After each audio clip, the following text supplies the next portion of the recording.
Bonjour à tous, aujourd'hui nous allons revoir ensemble le SIG Sauer MCX 4.5 de la firme justement SIG Sauer. Cette réplique est basée sur le véritable fusil d'assaut MCX de cette marque. Tout premier commentaire que l'on peut faire d'abord, c'est que cette réplique est donc, comme dit précédemment, produite sous le nom de la licence SIG Sauer et l'arme porte justement, vous voyez ici, le logo de l'entreprise d'armes à feu. Concernant les matériaux utilisés pour cette réplique, on retrouve un petit peu d'acier, mais majoritairement un assemblage d'aluminium et de plastique qui donne cette reproduction. Pour le poids, comptez un poids d'environ 3,3 kg sans compter la lunette. Dans le domaine de la longueur, on en est à 88 cm si l'on part de la crosse jusqu'au bout du canon. Concernant les organes de visée, le modèle de base dispose d'une hausse et d'un guidon qui sont réglables en hauteur et en élévation. Mais comme vous pouvez le remarquer, ici nous avons un rail Picatinny qui peut accueillir toutes sortes d'optiques. Donc dans mon cas, soit une lunette, donc pour le coup une lunette SIG Sauer aussi, ou alors un point rouge. Les deux sont tout à fait compatibles avec le rail Picatinny et c'est aussi plaisant de tirer avec ce genre d'optique qu'avec ceux de base. Autre point intéressant, c'est que le levier d'armement ambidextre est reproduit et il est fonctionnel. Sur ce modèle, la sûreté se joue avec ce levier. Dans cette position, vous êtes en sûreté et ici, vous êtes prêt à tirer. Autre caractéristique que l'on peut mentionner, c'est que SIG Sauer, voulant reproduire une copie la plus fidèle possible au modèle original, on retrouve certaines parties mais qui sont factices. On retrouve par exemple ici le Forward Assist qui est factice, donc sur l'arme originale qui permet de pousser justement les munitions. On retrouve aussi... casser l'arme. Ici le dust cover mais qui là ne bouge pas, qui est factice lui aussi, et l'arrêtoir de culasse qui est aussi représenté sur le modèle mais qui est, tout comme les parties précédentes, factice.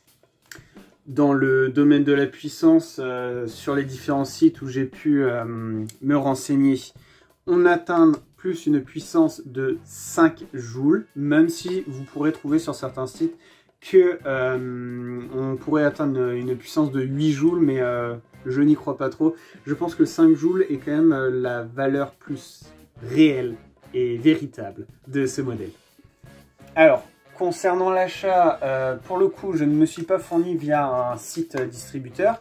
J'ai récupéré cette réplique à un ami qui ne l'utilisait plus.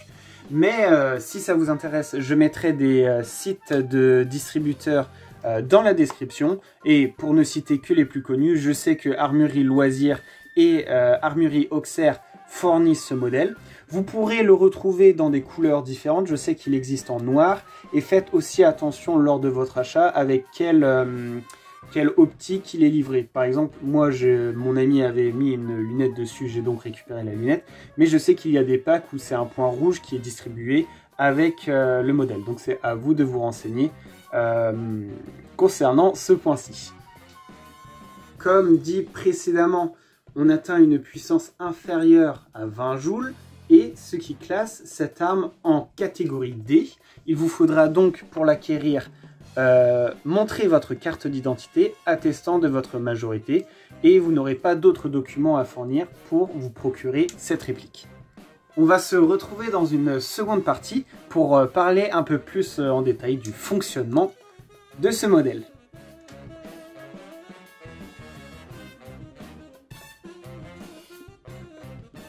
Hop, donc on va parler très rapidement du fonctionnement du modèle SIG Sauer MCX 4.5. Ça va être un guide illustratif très simple et très rapide.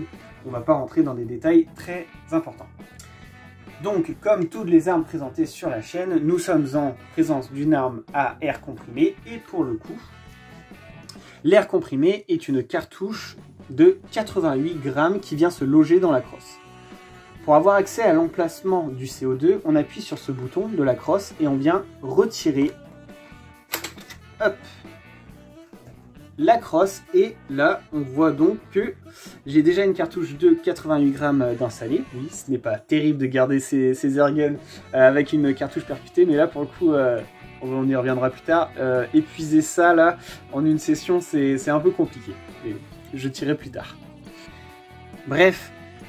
Pour venir la loger, il n'y a rien de compliqué. Vous prenez votre cartouche de 88 grammes et vous allez la visser. Il y a un pas de vis sur la réplique et qui vient s'ajuster sur le pas de vis de la bonbonne de CO2. Vous entendrez au fur et à mesure de la visser une petite fuite d'air mentionnant que la cartouche a été perforée et donc qu'elle est bien en place. Sachez qu'il existe, si vous ne voulez pas vous embêter avec des 88 grammes, des adaptateurs pour les répliques d'Airgun, des adaptateurs de cartouches de 12 grammes, donc les petites sparklettes, ce qui en fait évite ce problème d'avoir une énorme cartouche de CO2 et qui est beaucoup plus facile à vider en une session que ce genre de sparklettes. Quand votre CO2 est en place, bon, il n'y a rien de compliqué, on vient remettre la crosse. Hop, dans son emplacement et elle reste fixée, c'est pas compliqué. On va parler maintenant du système de chargement, donc pour l'insertion des munitions. Donc sur ce modèle, on voit qu'ici on a un chargeur et pour avoir accès à ce chargeur, on va venir appuyer sur ce petit bouton. On va prendre le chargeur dans la main, hop, là j'ai le chargeur. Alors, le système de chargement est encore un système que je n'ai jamais présenté sur la chaîne, mais c'est un système à bande. Dans le chargeur, vous avez sur le côté un petit capot qu'on va ouvrir, hop, et quand on ouvre, on remarque qu'on a ce genre de configuration. Si on vient tirer, hop, on remarque qu'on a une bande de plomb. Les munitions en question sont des plombs de 4,5 mm, donc des plombs à jupe, appelés aussi plombs Diabolo.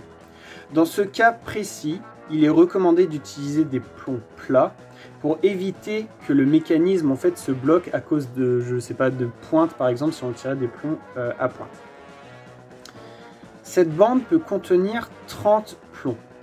Une fois qu'ils sont insérés, il faut s'assurer avec un cure-dent, une vis ou quelque chose d'assez fin que les plombs soient bien fixés. Puisque premièrement, vous allez prendre votre plomb et le déposer sur la bande, mais seulement avec votre doigt, vous ne pourrez pas bien le fixer. Il est très important de prendre quelque chose d'assez fin et de venir s'assurer que le plomb est bien en place dans la chaîne. Sinon, vous risquez de ne pas tirer tout simplement. Une fois que vous vous êtes assuré de cela pour les 30 plombs, il n'y a rien de sorcier. On vient reprendre le chargeur et on va réinsérer la bande dans le pas de chargement. Ce n'est pas compliqué. Si vous êtes dans le bon sens, ça rentrera tout seul. Ça glissera même. Hop. Et quand vous êtes bien, vous voyez qu'en fait les deux parties noires, donc qui sont les parties sur la bande, les extrémités, le début de la bande et la fin de la bande, se toucheront. Et là, vous n'aurez plus qu'à fermer le capot et votre chargeur est prêt. Vous êtes donc prêt à tirer. La réinsertion dans la réplique est toute simple également, il n'y a rien de spécial à mentionner. On vient délicatement mettre le chargeur, on entend un clic et on sait que notre chargeur est en place.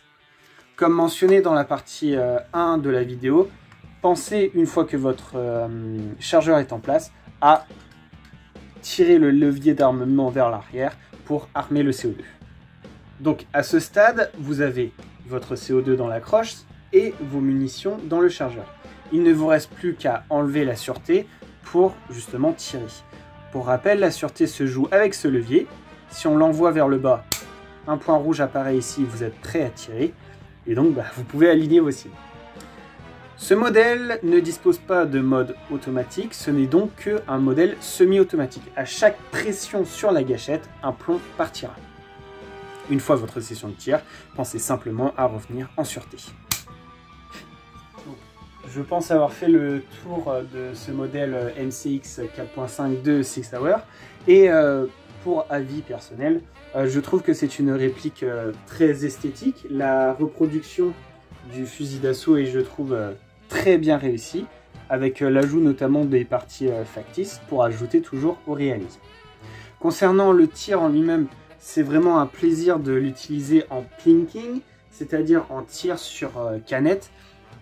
Avec la lunette, je touche tout à 10 mètres sans trop me casser la tête. Et c'est vraiment très appréciable de voir les canettes voler suite à l'impact avec le poing. C'est une arme, le mode semi-automatique est particulièrement satisfaisant à utiliser pour enchaîner tout simplement les cibles.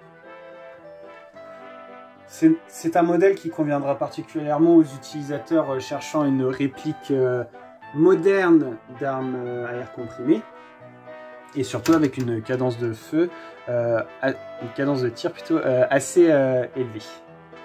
Je pense avoir terminé avec cette réplique. Merci encore d'avoir regardé cette vidéo et j'espère vous retrouver dans la prochaine vidéo. Salut!